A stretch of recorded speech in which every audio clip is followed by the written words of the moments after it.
Hi everyone, welcome back to my channel. నమస్తే మామ. So ఈరోజు Bigg Boss Telugu season 9 show అయిపోయింది, ఎపిసోడ్ జరిగిపోయింది. సో ఏదైతే సోషల్ మీడియాలో వైరల్ అవుతుందో లాస్ట్ డే నుంచి అండ్ ఏదైతే అంటున్నారో అదే జరిగింది. సో మాట్లాడుకుందాం. దానికన్నా ముందు షో ఎలా స్టార్ట్ అయింది, ఎలా జరిగిందో మాట్లాడదాం. షో మాత్రం నిజంగానే దివాళీ స్పెషల్, క్రాకర్స్ పేల్చేశారు. షో ఫుల్ ఎంటర్టైన్మెంట్ ఇచ్చారు. సో షో అయితే ఎక్కడ తగ్గలేదు. సో షో స్టార్ట్ అవ్వడమే ఒక మంచి గేమ్తో స్టార్ట్ చేశారు. సో గేమ్ ఆడారు, 2 టీమ్స్ డివైడ్ చేసి. సో అందులో విన్ అయిన టీమ్ మెంబర్స్కి వాళ్ళ ఫ్యామిలీ వీడియోస్ అని చెప్పేసి చెప్పారు. సో పండగకి అంతకన్నా స్పెషల్ ఇంకేముంటుంది. సో ఫ్యామిలీ వీడియోస్ చూపించడం. సో అందులో ఫస్ట్ సంజన గారికి ఆపర్చునిటీ వచ్చింది. సంజన గారు ఫ్యామిలీ వీడియో చూశారు, వాళ్ళ హస్బెండ్ది అండ్ పిల్లలది. సూపర్ అనిపించింది ఆ వీడియో, నిజంగానే ఎమోషనల్గా ఉండే. సో సంజన గారు ఫుల్ ఏడ్ చేశారు. అండ్ తర్వాత నెక్స్ట్ మళ్ళీ గేమ్ అవుతుంది. గేమ్ అయిన తర్వాత మళ్ళీ గేమ్ కంటిన్యూ చేసిన తర్వాత ఈసారి పవన్కి ఛాన్స్ వచ్చింది. డిమోన్ పవన్కి వాళ్ళ అమ్మగారి నుంచి వీడియో వచ్చింది, ఫ్యామిలీ వీడియో. డిమోన్ కూడా కొంచెం ఎమోషనల్ అయ్యారు. సో ఇది అయిన తర్వాత coming to eliminations. So nominations ఉన్న వాళ్ళలో ఒకరిని సేవ్ చేశారు, అది సుమన్ శెట్టిని సేవ్ చేశారు ఫస్ట్. సో సుమన్ గారు సేవ్ అయిపోయారు మొత్తానికి. సో ఫుల్ హంగామా అయ్యింది సుమన్ సేవ్ అవ్వడంతోనే. అండ్ ఈరోజు సుమన్ గారు హోల్ ఎపిసోడ్లో ఫుల్ అసలు హడావిడి అండ్ ఫుల్ ఎనర్జెటిక్గా ఉండే. సో సూపర్ ఎనర్జెటిక్గా ఉండే ఈరోజు సుమన్ గారు. డ్యాన్సులుగా అన్నీ అద్దరగొట్టారు. సో అది చూసుకుంటే తర్వాత మళ్ళీ తర్వాత ఇంకొక గేమ్ పెట్టారు. అది వచ్చేసి డంషరాజే, కాకపోతే హుక్ స్టెప్స్ని ఫైండ్ అవుట్ చేయాలని చెప్పేసి సో ఆ గేమ్ పెట్టారు. దానిలో అందరూ అలా ఇలా చెప్పారు, పర్లేదు కొన్ని బాగానే చెప్పారు. సో ఇందులో ఈ గేమ్ స్టార్ట్ అయ్యి బాగానే చెప్పారు. నాకు రితు చెప్పిందైతే కామెడీ అనిపించింది. రితు కన్నా ఇంకా నాకు హైలైట్ డిమాండ్ పవన్ వీణాని తీసుకెళ్ళి పియానో అని చెప్పాడు. అసలు పియానో స్టెప్ అంట, ఇందిరా స్టెప్ది వీణ స్టెప్ అన్నది పియానో స్టెప్ అన్నాడు. నాకు కూడా అర్థం కాలేదు ఎందుకు అలా చెప్పాడు. సో అది చెప్పాడు. సో తర్వాత ఇది అయిపోయింది. గేమ్ అయిపోయిన తర్వాత మళ్ళీ సేవ్ చేయడానికి నామినేషన్స్ పిలిస్తే అందులో ఈసారి సేవ్ దివ్య అయ్యింది. సో దివ్య సేవ్ అయిపోయింది. సో ఇది అయిపోయిన తర్వాత నెక్స్ట్ మళ్ళీ గేమ్ అయితే కంటిన్యూ చేయలేదు, గేమ్ అక్కడికి ఆపేశారు. సో తర్వాత నెక్స్ట్ వచ్చేసి సింగర్ సాకేత్ వచ్చి తను చాలానే అలరించారు. సో అందరి మీద తన ఓన్గా పాటలు అనేది, అంటే ట్యూన్ తీసుకొని ఆ ట్యూన్కి తగినట్టు వీళ్ళు బిగ్ బాస్లో వేసేదంతా పెట్టేసి ఒక కామెడీగా, అసలు ఫన్నీగా మంచిగా పాటలు పాడారు. సో అందులో కొన్ని పాటలు సూపర్ ఉండే. సో సూపర్ అనిపించింది, సూపర్ ఎంటర్టైన్మెంట్ చేశారు సాకేత్ గారు, నిజంగానే ఫుల్ అనిపించింది. అండ్ సాకేత్ గారిది షో అయిపోగానే తర్వాత వచ్చేసి మళ్ళీ నామినేషన్స్లో సేవింగ్ ఆప్షన్ తీశారు. సో ఇప్పుడు ఈసారి తనుజ గారు సేవ్ అయిపోయారు. సో తర్వాత ఇంకా టెన్షన్ స్టార్ట్ అయింది ఆల్మోస్ట్, ఎందుకంటే భరణి గారు, రాము గారు అండ్ డిమోన్ పవన్ ఇంకా అక్కడే ఉండే. సో టెన్షన్ స్టార్ట్ అయింది ముగ్గురిట్లో అని. సో తర్వాత సోనాక్షి సిన్హా అండ్ సుధీర్ బాబు వచ్చారు. శిల్ప షికోదర్ కూడా వాళ్ళ తన కొత్త మూవీ గురించి ప్రమోట్ చేయడానికి వచ్చారు. సారీ గైస్, మూవీ నేమ్ మర్చిపోయాను, సారీ. బట్ దాని గురించి రివ్యూ చేస్తుంది కదా, రివ్యూ చేసినప్పుడు చెప్తానులే. సో సుధీర్ బాబుది మూవీ, సోనాక్షి సిన్హాది. So Telugu movie. సో దాని గురించి వచ్చారు. సో వాళ్ళు వచ్చి కొద్దిసేపు అలరించారు, కొద్దిసేపు రూమ్మేట్స్తో కూడా మాట్లాడారు, హౌస్ మేట్స్తో కూడా మాట్లాడారు. సో వాళ్ళు ఒక గేమ్ 2 టీమ్స్, సుధీర్ బాబు ఒక టీం అని చెప్పి, సోనాక్షి సిన్హా ఒక టీం అని చెప్పేసి వాళ్ళు ఒకటి డివైడ్ అయ్యి కూడా హౌస్ మేట్స్తో ఆడారు. సో సోనాక్షి సిన్హా అండ్ ఒక టీము అండ్ సుధీర్ బాబు ఒక టీం పెట్టి గేమ్ ఆడారు. సో గేమ్ ఆడేసిన తర్వాత వాళ్ళు వెళ్ళిపోవడం జరిగింది. వెళ్ళిపోయిన తర్వాత హైపరాది గారు వచ్చారు. రావడం మంచి తను లాస్ట్ సీజన్ కూడా వచ్చాడు, అంతకుముందు సీజన్ కూడా వచ్చాడు. సో బిగ్ బాస్ రెగ్యులర్గా పిలుస్తున్నారు హైపరాదిని. సో హైపరాది వచ్చి తన మాటలతో, తన పంచులతో అందరికీ హౌస్లో ఉన్న వాళ్ళందరికీ ఒక క్లారిటీ ఇచ్చారు. వాళ్ళు ఆడే ఆట దాని మీద పంచులు వేస్తూ అండ్ నెక్స్ట్ ఏం చేయాలని కూడా ఐడియాస్ సూచన కూడా చేశారు. సో చాలా బాగా అనిపించింది. హైపరాది యాజ్ ఇట్ ఈజ్ తను ఎప్పుడైనా ఆ పంచులు గట్టిగా ఉంటాయి కాబట్టి సో ఇచ్చి పడేసాడు పంచులతోని. సో పంచులన్నీ బాగానే ఇచ్చాడులే. సో అది జరిగింది. సో జరిగిన తర్వాత ఇంకా ఫైనల్ సో డిమోట్ పవన్ని అండ్ ముగ్గురిని ముగ్గురిట్లో ఒకరిని హైపరాది రాకముందే పవన్ని సేవ్ చేసేసారు. సో లాస్ట్లో ఇంకా మిగిలింది భరణి గారు అండ్ రాము గారు. సో వీళ్ళిద్దరిట్లో ఎవరు ఉంటారు అనేది ఆల్మోస్ట్ వీళ్ళకే బాటమ్ హోట్స్ వచ్చాయని చెప్పేసి బాటంలో ఉన్నారని చెప్పేసి వారిద్దరిని గార్డెన్ ఏరియాకి పిలిచారు. సో అప్పటికే తనుజ గారు అండ్ దివ్య గారు ఏడవడం స్టార్ట్ చేసేసారు. తనుజ గారు తట్టుకోలేక కాన్ఫెక్షన్ రూమ్లోకి వచ్చి నాగార్జున గారితో ఒక 2 నిమిషాలు అలా మాట్లాడుతుంది. బట్ ఫుల్ ఏడ్చేస్తుంది. తను చెప్తుంది బాండింగ్ గురించి అని చెప్తుంది. సో చెప్పేసి ఏడుస్తుంది. అండ్ తర్వాత వచ్చి కూర్చున్నాక ఇంకా వాళ్ళనైతే నామినేషన్లు వాళ్ళని పిలుస్తారు గార్డెన్ ఏరియాకి. సో ఫైనల్లీ పవర్ అస్త్ర గురించి ఇమ్మాన్యుయల్ అడుగుతారు. ఇమ్మాన్యుయల్ పవర్ అస్త్ర వాడతాడు. కాకపోతే ఇక్కడ ఇమ్మాన్యుయల్ అంటే క్లారిటీ ఇచ్చాడు ఎవరి గురించి వాడుతున్నా అని. తను రాము గురించి వాడతా అంటాడు. ఎందుకంటే రాము ఎక్కడ బాండ్స్ ఉన్నా కూడా తన గేమ్ అనేది తను ఆడుతుండ్రు. So but Bharani garu bonds and starting 2 weeks ఆడాడు. బట్ ఆ 2 వీక్స్ తర్వాత నుంచి ఎప్పుడైతే బాండ్స్ ఎక్కువైపోయాయో గేమ్ ఆడట్లేదు అని సో రాముకి వాడతా అన్నారు. సో నా ఉద్దేశంలో మేబీ ఇమ్మాన్యుయల్ భరణి గారు సేవ్ అవుతారు అనేది అనుకుండొచ్చు. సో అందుకే భరణి గారికి వాడలేదు అని నేను అనుకుంటున్నాను. బట్ ఇమ్మాన్యుయల్ మళ్ళీ ఆ టైంలో ఏం ఆలోచించారో ఏమో కానీ సో తనకి వాడడం వల్ల so finally Bharani garu eliminate అయిపోయారు. బిగ్ బాస్ నుంచి భరణి గారు జర్నీ ఎండ్ అయిపోయింది బిగ్ బాస్లో. సో చాలా ఎమోషనల్ అయింది. ఇక్కడ మాత్రం ఇన్ని రోజులు అందరూ బాండ్స్ అని అందరూ కొంచెం హేళన చేశారు. కాకపోతే నిజంగా వాళ్ళ బాండ్ ఎలాంటిది అనేది లాస్ట్ కనుక మీరు చూసినట్టు మాత్రం డెఫినెట్గా ఎంత ఎమోషనల్ అయిపోయారు. తనుజ గారు అండ్ దివ్య గారు ఇద్దరు ఫుల్ ఎమోషనల్ ఫుల్ ఏడ్చేశారు.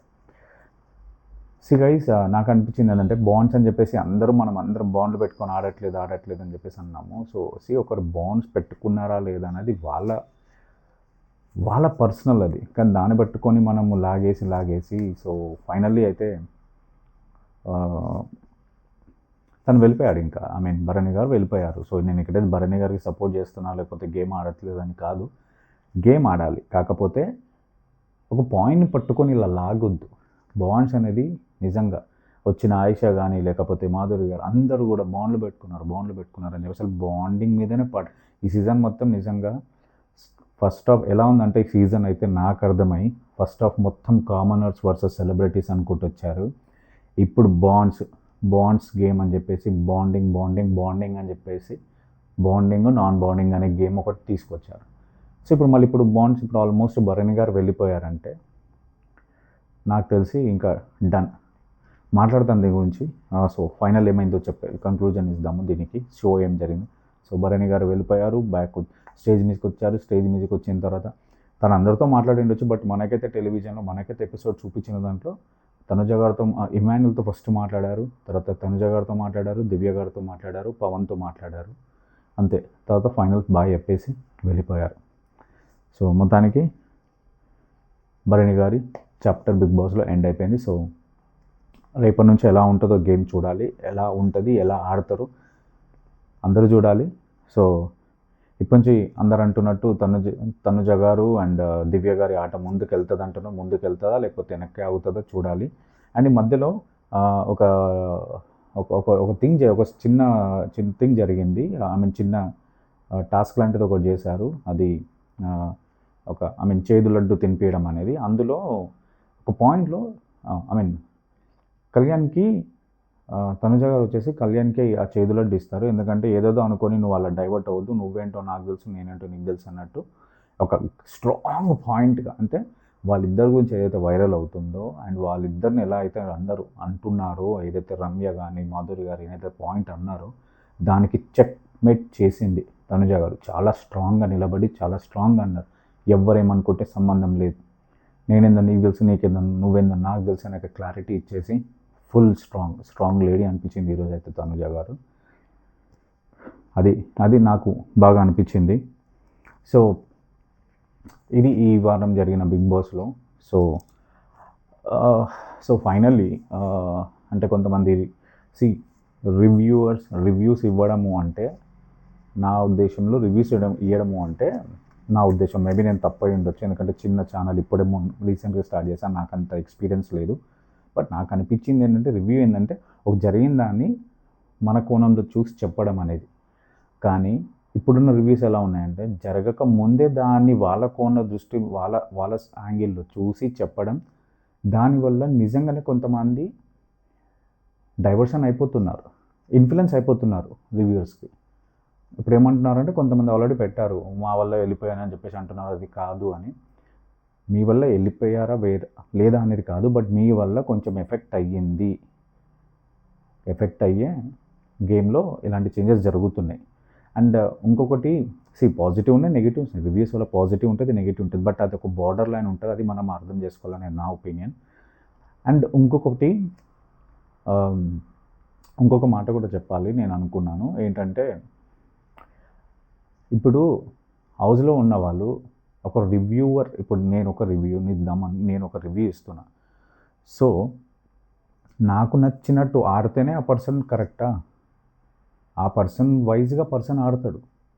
ఇక్కడ మనము ఆట గురించి మాట్లాడాలి, వాళ్ళ ఆట గురించి మాట్లాడాలి. కానీ వాళ్ళు పెట్టుకున్న బాండ్స్ గురించో, లేకపోతే దానివల్ల నిజంగా ఎఫెక్ట్ అయితే, బాండ్ వల్ల ఏదైనా ఎఫెక్ట్ అయితే అప్పుడు ఎఫెక్ట్ అయిన దాని గురించి మాట్లాడాం, కానీ బాండ్ గురించి మాట్లాడాలి.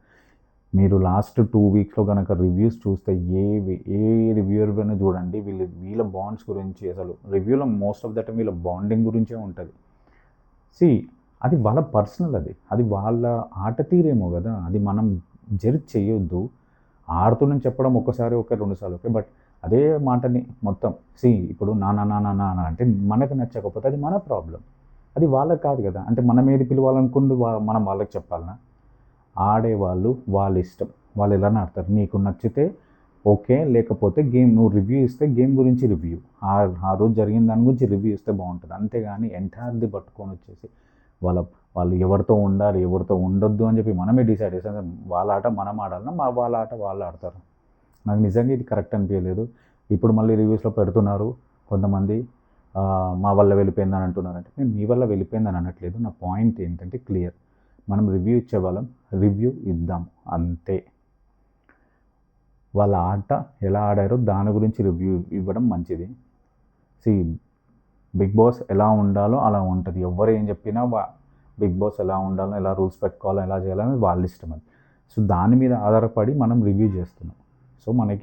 మనం బిగ్ బాస్ గురించి రివ్యూ చేస్తున్నప్పుడు బిగ్ బాస్కి ఉన్న కండిషన్స్ ఏంటో, దాని వాతావరణం తగినట్టు ఆ గేమ్ని ఇంకా ముందుకు తీసుకెళ్ళడానికి, లేకపోతే బిగ్ బాస్ షో ముందుకు తీసుకెళ్ళడానికి మనం చెప్తే బాగుంటుంది. కానీ మనం దాన్ని డౌన్ చేసేది చెప్పొద్దు. ఎందుకంటే మనం సపోర్ట్ చేస్తానే కదా బిగ్ బాస్, ఇంకెలా సీజన్ చేస్తుంటేనే కదా ముందుకు వెళ్తుంటే మనకు కూడా రివ్యూస్ చేసుకోవడానికి ఉంటుంది. సో ఇట్స్ లిఫ్టింగ్ అనేది ఉండాలి, కానీ డౌన్ఫాల్ అనేది ఉండొద్దు మన రివ్యూస్ వల్ల. సో బిగ్ బాస్లోనే ఉండనియండి. అదొక గేమ్ షో, అది జస్ట్ ఏ గేమ్ షో అంతే. ఆ గేమ్ షోని గేమ్లానే చూడండి. మన రివ్యూస్ని కూడా అదనే చూద్దాం మనం కూడా. దాని లోపల ఎవరు ఎలా ఆడుతున్నారో చెప్పడం మంచిది, కానీ వాళ్ళు ఇది వాళ్ళు అది అనడం కరెక్ట్ కాదు. ఎందుకంటే అది బిగ్ బాస్లో ఉన్నంత వరకే వాళ్ళ బాండ్స్ అండి. బయటకు వచ్చిన తర్వాత వాళ్ళ లైఫ్లో వాళ్ళు ఉంటారు, అందరి లైఫ్లో అందరూ ఉంటారు, కానీ మన రివ్యూస్ మాత్రం ఉంటాయి కదా. సో అందుకే నా రిక్వెస్ట్ ఏంటంటే, రివ్యూ ఇద్దాం, బిగ్ బాస్ గురించి రివ్యూ ఇద్దాం. వాళ్ళకి కనెక్షన్స్ ఉన్నాయా, వాళ్ళకి అవి ఉన్నాయా మనకు చాలా అవసరం. ఓకే, ఒకసారి చెప్దాం, ఒకసారి సరే మనకు అది అనిపించింది ఒక పాయింట్గా మనం చెప్దాం, కానీ మన వల్ల ఆట ఇన్ఫ్లుయెన్స్ అవ్వద్దు. మనం అనుకున్నట్టు వాళ్ళు ఆడరు, ఎందుకంటే వాళ్ళకంటూ క్లారిటీ ఉంటుంది, వాళ్ళు ఆడుకునేది. ఎందుకంటే ఆ స్టేజ్లో అక్కడ కూర్చున్న పద్ధతి, బిగ్ బాస్లో ఎలా ఉంది ఎన్విరాన్మెంట్, వాళ్ళు అనుభవిస్తున్నారు. వాళ్ళకి ఆ మూమెంట్లో ఏమనిపిస్తే అది చేస్తారు, ఏ మూమెంట్లో వాళ్ళకి ఏమనిపించింది అది ఆడతారు. సో దాన్ని బట్టి మనం రివ్యూ ఇద్దాం అంతే. సో గైస్, నాది రిక్వెస్ట్. నేను ఎవరికి అఫెండింగ్గా మాట్లాడట్లేదు, ఎవరిని నేను ఏమీ అనట్లేదు. ఒకవేళ నా మాటలు ఎవరికైనా నొప్పిస్తే ఐఎమ్ సారీ. నేను ఎవరిని ఉద్దేశించి మాట్లాడట్లేదు, బట్ నాకు అనిపించింది నేను చెప్తున్నాను. ఇప్పుడు మీకు అనిపించింది ఎలా మీరు రివ్యూ ఇస్తున్నారు, నాకు అనిపించింది నేను చెప్తున్నాను. సో బిగ్ బాస్ ఒక ఆటలనే చూద్దాం, ఇట్స్ ఎ గేమ్ షో అంతే. సో దానిలో బాండ్స్ ఉన్నాయా లేవా అని మనకి అవసరం లేదు. ఒకవేళ ఉంటే వాళ్ళకి పాజిటివ్ నెగటివ్ వాళ్ళది, వాళ్ళ కర్మ. ఓకే, సో అది guys, that's all about today's review. And so రేపటి నుంచి ఎలా ఉంటుందో చూద్దాం ఆట. నిజంగానే రేపటి నుంచి తనుజ గారు, దివ్య గారు ఎలా ఆడతారో కూడా చూద్దాం. అండ్ ఇమాన్యుల్ ఎలా ఆడతాడో, అందరూ ఎలా ఆడతారో చూడాలి. ఇంకా రేపటి నుంచి ఎలా ఉంటుందో బిగ్ బాస్. సో ఎన్ని రోజులు బాండ్స్ అన్నారు. సో ఐ హోప్ ఈ రోజుకి బాండ్స్కి ఎండ్ పడుతుంది. రేపటి నుంచి కొత్త చాప్టర్ ఇన్ బిగ్ బాస్ అనుకుంటున్నాను. So season 9 before Bharani after Bharani ఎలా ఉంటుందేమో చూద్దాం. So that's all guys. అది మామ ఇప్పటి వరకు మన బిగ్ బాస్ రివ్యూ ఈ రోజుకి. సో మళ్ళీ రేపు కలుద్దాం మామ. గైస్ మామ కొంచెం లైక్ చేసుకోండి మామ, కొంచెం సబ్స్క్రైబ్ చేయండి మామ. చూస్తున్నారు, కొంచెం సపోర్ట్ చేయండి మామ, రిక్వెస్ట్ చేస్తున్నాను, కొంచెం సపోర్ట్ చేయండి. సో ఇలానే మీరు సపోర్ట్ చేస్తుండండి అండ్ రివ్యూస్తో వస్తుంటాను. So that's all guys. So next వీడియోతో మళ్ళీ ఇంకొక రివ్యూతో వస్తాము. Till the time this is Banu signing off. Bye.